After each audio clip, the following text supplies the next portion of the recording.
Yo, yo, yo, what is going on, COD Familia? It is your boy BN, aka Mr. Kingdom Builder, and today we are coming back to the official COD Discord to sift through some of the suggestions, or I guess as many as we can, kind of going from newest to oldest. And I'm going to give you my opinion, my feedback on these, and then we're even going to yay or nay them as well. So this should be pretty fun, especially because we've already had pretty much going into the third big update right now. So I figured this is kind of an okay time to try and do one of these. So again, we're going to read all of these suggestions that have been provided. I'm going to yay or nay it, and then I'm going to give you my opinion on it. So strap in, this should be fun. Again, no salt, only love going around. And before we get started, as always, if you enjoy the content, make sure you sub, like, ring the notification bell. And of course, if you want to join and be a part of our conversation, hit up the Discord. You can find a link to that in the pinned comment description right down below. Whew. Okay. Before we get started, as always, casual mode. Gotta love it. Okay. So let's do the first one here, which is...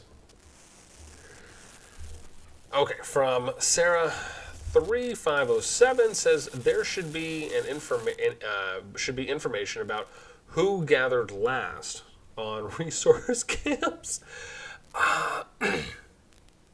So this is what I'll say for this one. I understand where this person is coming from because they could be thinking, whether they saw this happen or did not see this happen, that a resource tile has a certain amount of resources left.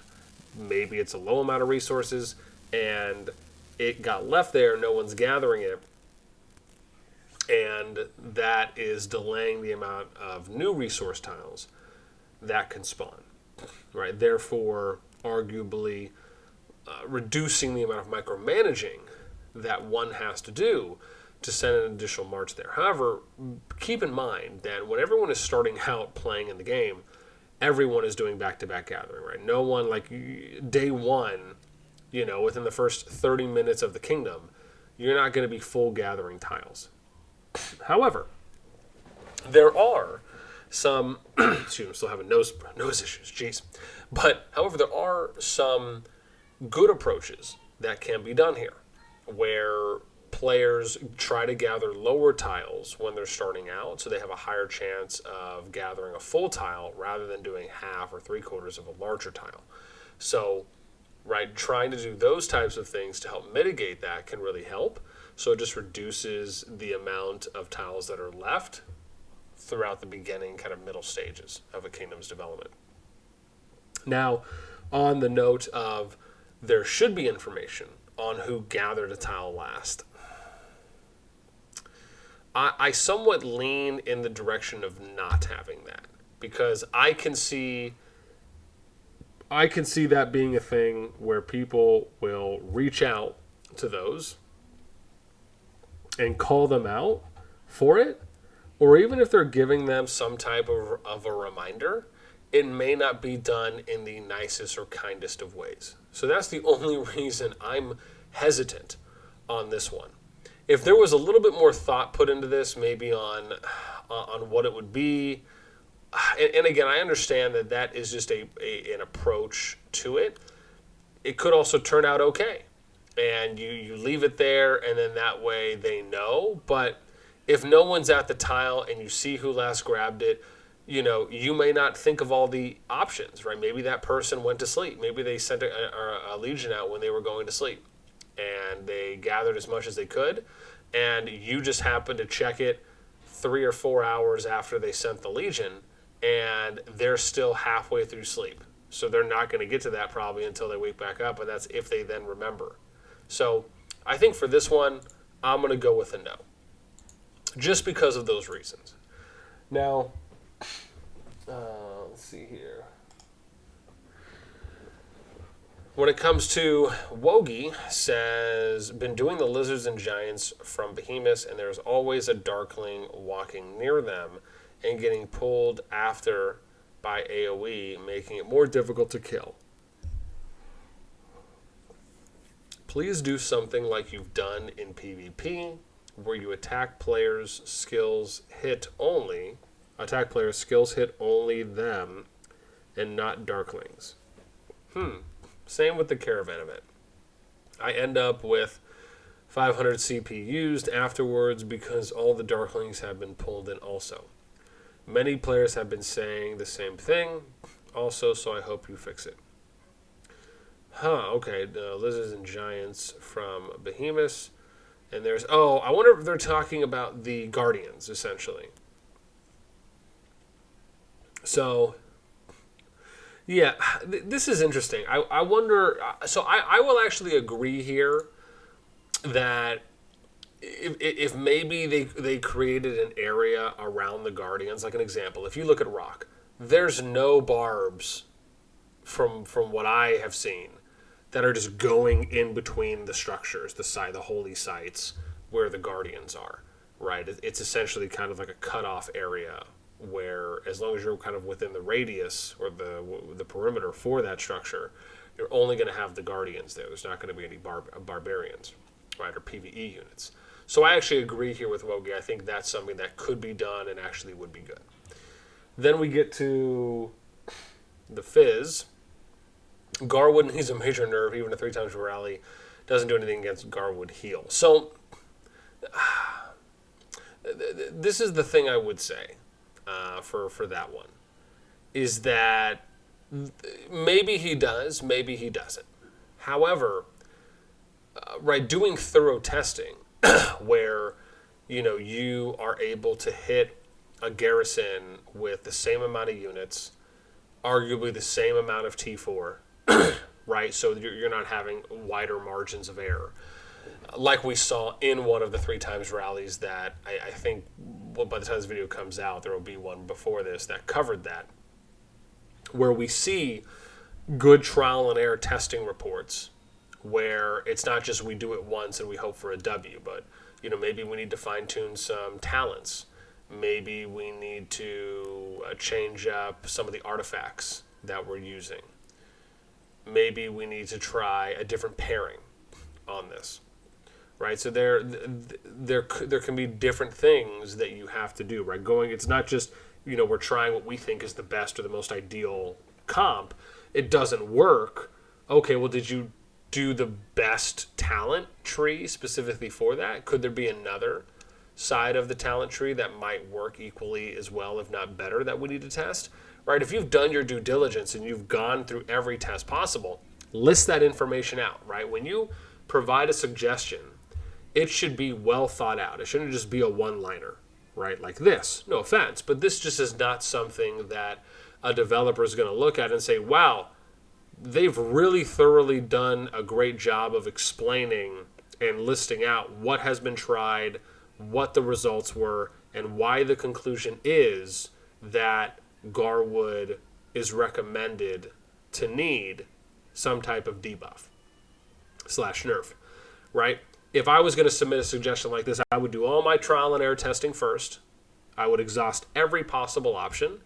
And then I would come and say, I tested this comp with this talent tree, this comp with this talent tree, this comp with this, right? I'd list everything out that I tested. And then I would say, in all of these tests, right? And then I would provide a link, like a bit.ly link or something like that, to an image that shows the report for each test. And then I would say, based on the data collected, here's the hypothesis of the trends that the conclusion we've come to. And this is the recommendation, right? The recommendation would be lower the percentage heal of Garwood on this scale by 20% or something, right? Just saying he needs a major nerve is nothing specific. That's not detailed enough, right? Really do your homework and come back with what I would consider to be a courteous and professionally respectable suggestion. Then we get to Randy Marsh. The amount of resources that a player can send to another player using the alliance market shouldn't be limited by the storehouse. This limit a lot the amount of resources that a farm account can assist or a player, not another one.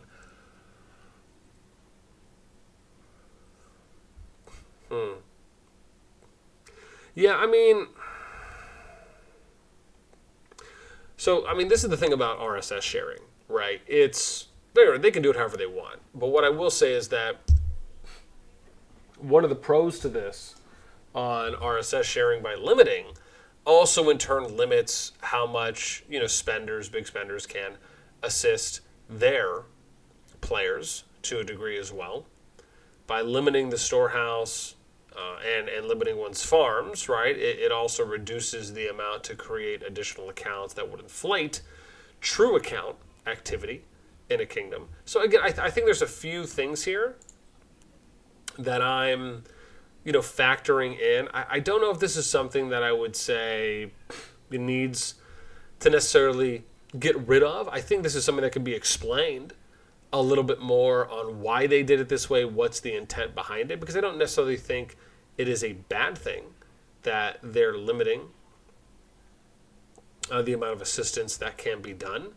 Again, even if they did it unlimited, I don't think there'd be a problem with it either. I just don't necessarily think that there's a bad thing here, right? The fact is that anyone who wants to have this limitation removed wants to be able to either, boost their main, or it's, spenders who don't want to have a limit on how much RSS assistance they can give other accounts, right? So you kind of have to look at what are the long-term implications of this across the game, not just for your individual, right, wants.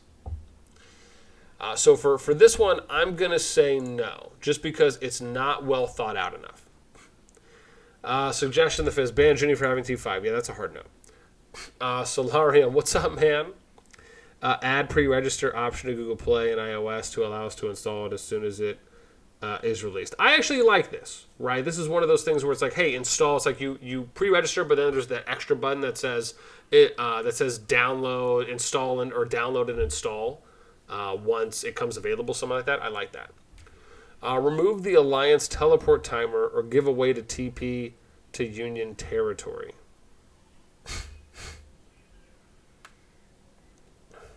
Yeah, this one I'm interested in because I'm not sure why they did that.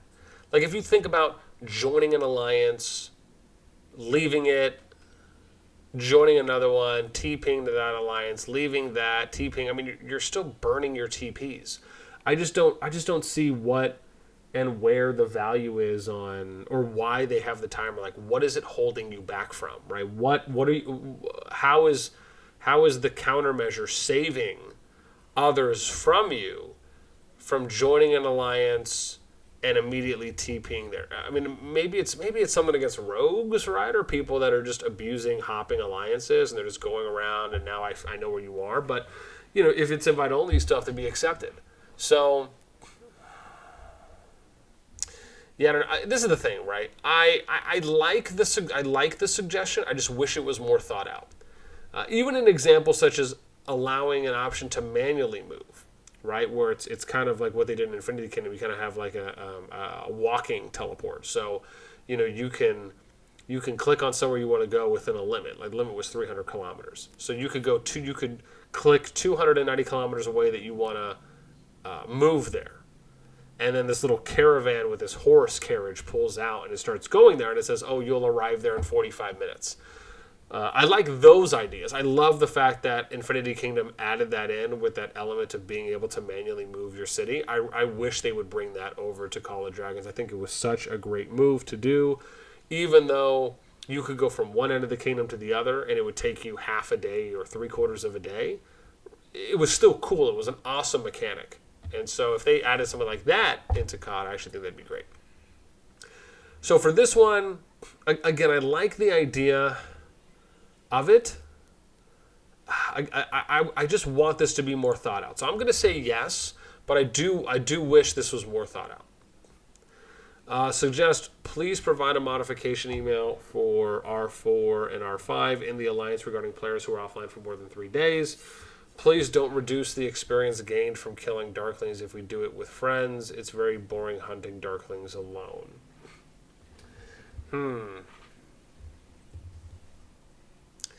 This is the thing, is that when you put in multiple suggestions, you have to be careful, because if people do not agree with both, they won't check off. So, and if they only agree with one, that's kind of like a false positive. So for this one, what I'm going to say is I agree here, right, as far as the notification. Like they basically just want more management tools in the Alliance, right, that will tell you players who have been offline for more, because, again, this is something that I think Rock does. So they'll tell you how long a player has been offline at a minimum threshold and then beyond that. And then two, right, please don't reduce. So I agree with one. I think it'd be great to have more Alliance support tools. And something that tells you how long a player has been offline for is fantastic. Then we have the please don't reduce the experience gained from killing Darklings if we do it alone with friends. So if you want to go out there and, group hunt, I guess it's the same way as if you had two heroes, though, right? You're still splitting the XP. Now, maybe they're doing the same thing if you're hunting in a group, and they'll just split the XP and it's a flat rate.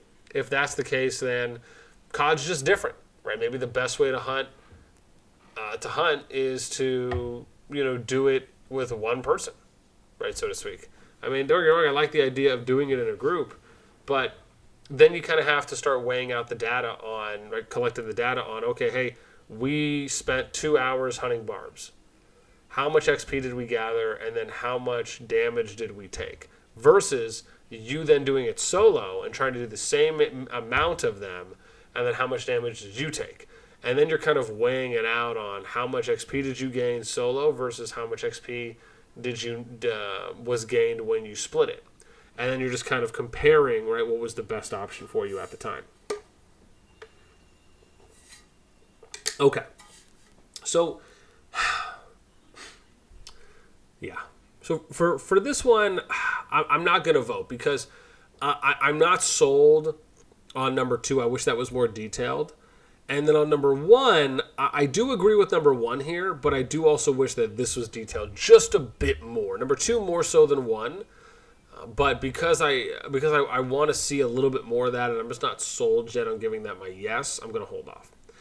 Then we get to Randy Marsh here. Fix the AoE problem. There's an AoE problem. Darkling creatures and Acolyst shouldn't hit AoE to any troop around that is not attacking them. Casting AoE skills from any hero or rally and hitting a Darklings or a creature shouldn't use CP, or at least reduce the amount at half of it. Show us the AoE fan or circle when player heroes cast their skills for any kind of combat only for him. Which means only for that person. AoE skills should have some kind of damage reduction per additional target, something between 5 to 15% depending on the skill. So again, this is quite a bit, right? So we have Darkling creatures and Acolyst. I feel like I'm not pronouncing that correctly. Shouldn't hit AoE to any troop around that is not attacking them. So, I mean, this is splash damage. So to me, that doesn't really make any sense because if that was the case, right, and I understand you're saying, but then you have to kind of differentiate. It's almost like the game code has to recognize PvE versus player, and it's you're not going to get splash damage here, but then you're going to get splash damage here in this situation when really for the most part very little, if not anything, has kind of changed in those scenarios. So I don't necessarily agree with that. I think the casting of AoE skills or rally hitting a Darklings or creature shouldn't use CP.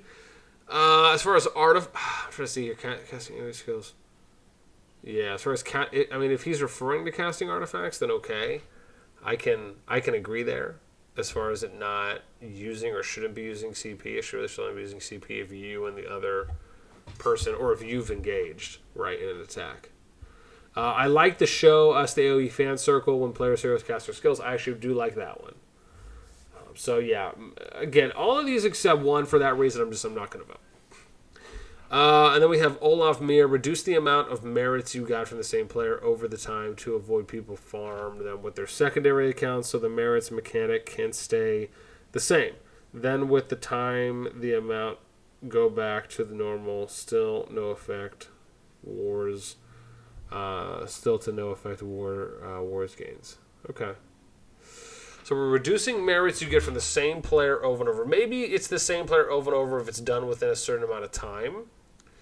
So that way, if you do it with the same player and as far as that specific person back to back to back, then it has to kind of be in an interval.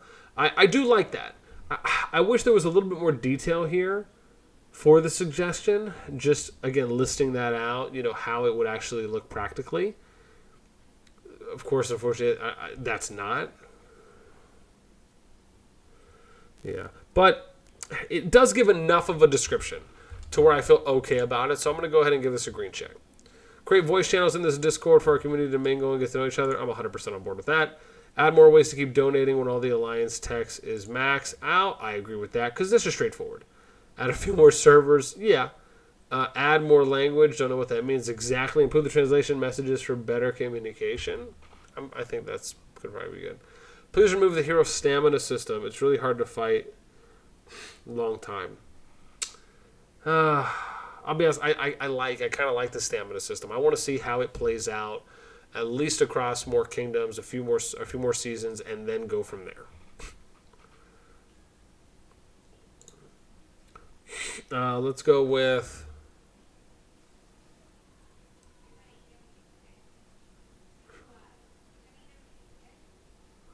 And then where am I at? Right, clarity and communications. Here we go. Had a brain fart there. Jeez. Clarity and communications and hiding behind generalizing terms with updates or maintenance breaks. Put the information out there and have a basic and more advanced breaks, amendments, too many updates and maintenance that we know. Yeah, I think I checked that. Okay, yeah, no, I agree there. Just be more detailed. More options for roads to extend them past 15 meters or cross rivers. So I think generally I feel like saying yes here because I don't see anything wrong with. Yeah, trying to get my stuff in. It's investing for the week. Okay, thanks. So yeah, I like the idea of being able to build longer roads just because why not? I personally don't think there should be a limit on the distance of roads. The only limit should be on the amount of territory. And, then it should just say, hey, here's the length of roads you built, right? Because what's to say if you have a limit on how much roads you can build, but you can still have more flags up than that? To me, it just doesn't seem. It seems like the limit should be on how many flags you can do, not necessarily on an actual distance limitation for the roads between. RSS nodes should have a reset timer. Dude, don't RSS nodes have a reset timer? Am I cray-cray right now? Let me see here. Why do I feel like I'm having a cray-cray moment? Oh, you're right. So in this case, I actually like the fact that they don't have a reset timer.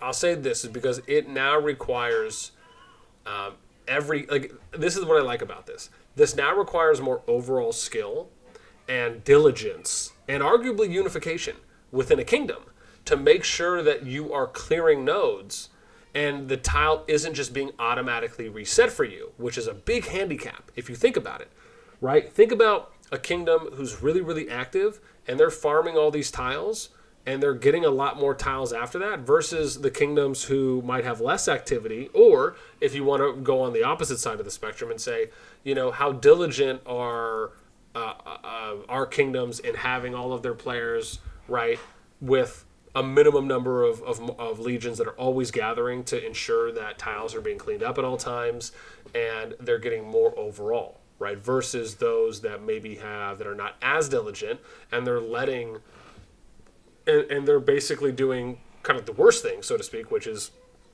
instead of going to a tile that barely has any RSS on it, they just go to another full tile. And then let's say that tile that they just farmed then barely has anything on it. And instead of them going to go clean it up, they go to another new fresh tile. So I actually like the idea of not having reset timers. I think it shows a lot more kind of overall skill diligence for a kingdom. Then we have Unknown Thundrill. Sorry, that was Saint 8. And Thundrill add additional land and behemoths after seasons so the server is always active. Again, they're kind of doing that, so I'm not gonna vote on this because it's kind of being done in a sense. We just need to wait for how season 2 will be. An open all option for keys, 100%, love it. Once the map is fully explored, allow continent maps to be exchanged for rewards. I'm 100% on board for that. I believe some can though. Add a barricade-like wall, but the armies cannot pass it. They will have to destroy it before passing. I will say this. I have to think about that one a little bit. I like the idea, though, of them adding in more interactive things similar to barricades. I think barricades, the fact that you can build something on the map, just, again, brings you right back to that kind of Age of Empires, that type of Age of Mythology, those types of games where you can build those walls, those structures, even the things like upgrading the cannon towers. Like, I just love so many things about Call of Dragons. And I think barricades is just the start of it. I think there's other things that they'll be able to do in the game. And I cannot wait to see those things happen, right? I'll give you an example.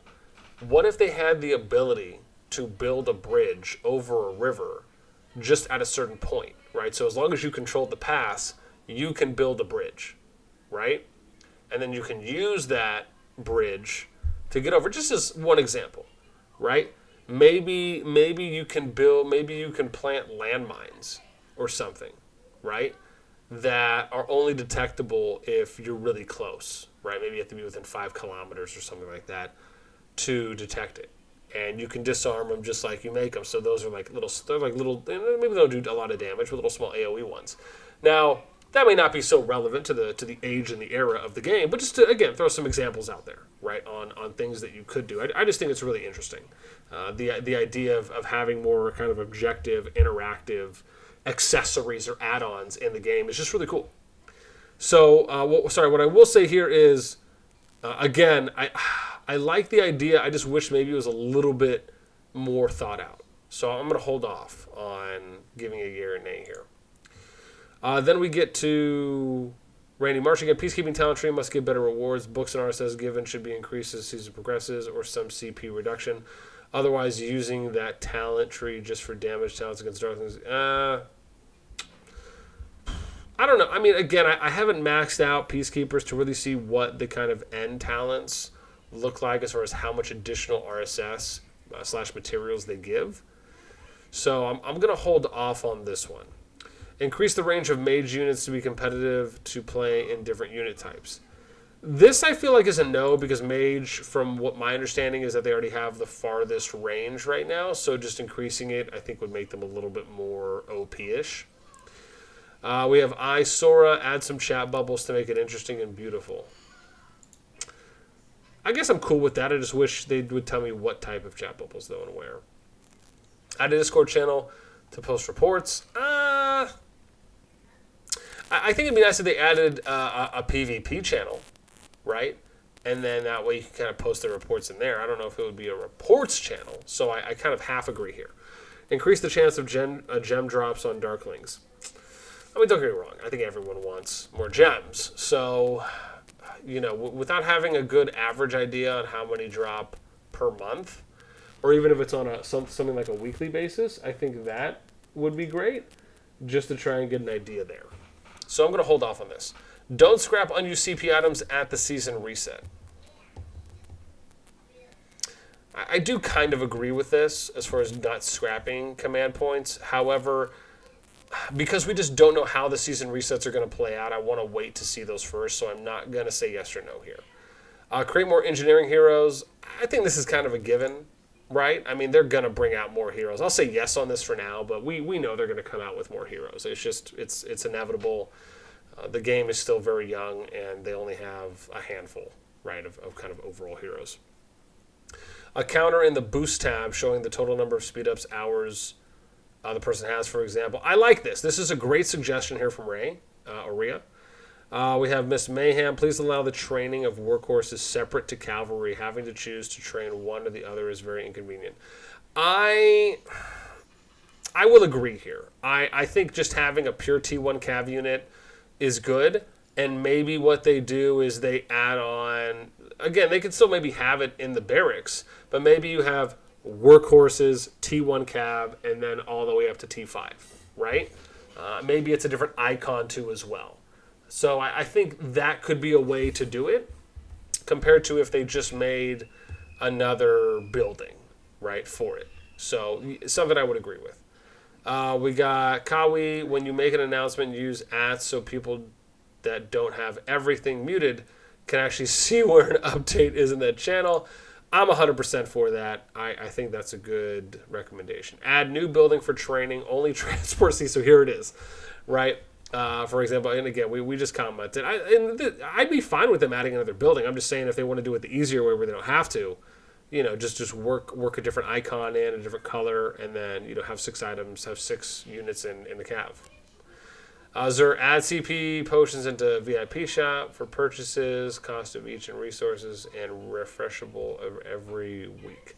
Current CP situation, turning this game into slow mode with no pace. Yeah.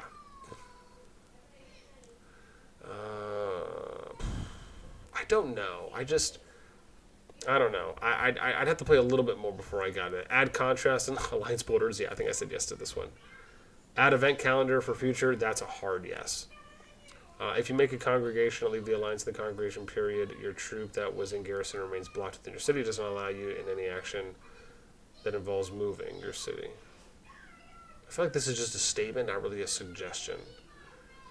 Increase archer range to kill mages. How to kill mages when they're too far to hit. Yeah, I mean, it could be maybe a little bit more. To be honest, my thought really on ranged is that all the range was going to have the same, right? So if it was, just regardless of what it was, they would just all have the same range number. And so there wouldn't be any differences as far as between. Okay. Okay. So there wouldn't be any difference as far as between, one having a shorter distance or a longer distance to close. However, on the flip side, I understand that with archers, they have a little bit higher damage because they don't have as far of a range as mage. Mage has a little bit less damage than archers because they're farther out than them.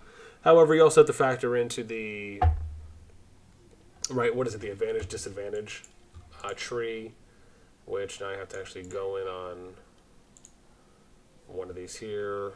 And you can see that archers have an advantage on mages, right, as far as a unit type advantage.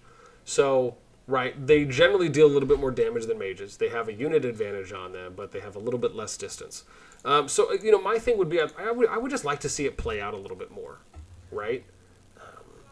I think this is my thing, right? I don't know if I want to say I wish, but when I look at the matchups, to me, it just doesn't make a lot of sense. I would just bundle archers and mages together and then just keep it, infantry, cav, ranged, right? Something to that effect. And you can bundle ranged as celestials, archers, and mages, and just keep a very basic triangle, because archers attacking mages for the advantage, cav really should have an advantage on mages as well because they're ranged. So, I'm sorry, as far as fast, right? But just because the mages are ranged, I should say. So for me, that's how I'd like to see it. Increase road limits, or increase, yeah. It would be nice to add a button to the start of understand this teamwork, but it's generating many problems. In the beginning is one of my tendencies to start because of person, especially when the marches exceed 30 minutes to reach it. We have decided to decrease in activity. I think that's something they're adding to as well. The trees should hide the armies. See, this kind of feels like we're getting something like a League of Legends type suggestion. I wouldn't necessarily be against this. I just don't know if it's the right time to add that in right now. And I just don't know if the game needs it. I understand that it's kind of a cool want. I just don't know if the game needs it right now. Hitting another Darklings with your AoE when you're Darkling hunting or doing Fort Rally should not consume CP. Please fix this, especially CP is very limited. Yeah, I mean, like we talked about this before. I can agree with this, right? Where in situations where you probably shouldn't see Darklings, or in maybe situations where it just doesn't make a lot of sense for them to be affected by any type of AoE, I can see that. And then I think that's just going to be it for me, right? I'm already at 33 minutes right now. We've just gone through a bunch of suggestions. We have to timestamp the shiitake mushrooms out of this video. So, again, let me know what you guys think, right? Do you agree? Do you disagree with my views on a bunch of these suggestions? Would you like for them to be a little bit more detailed? Do you understand where I'm coming from when I'm saying, hey, this is good etiquette on how you format a suggestion, so you're not just kind of coming across as, giving these one sentence or a couple word, hit wonders that we think are just going to be the magical piece that gets a developer to start implementing them. The importance of really having something that's well thought out and well written out as well, I think, is really a minimum expectation, especially for how developers would like to be able to read and see those. So that's it for me. Again, let me know what you guys think in those comments down below. Until next time, as always, I'll catch you later.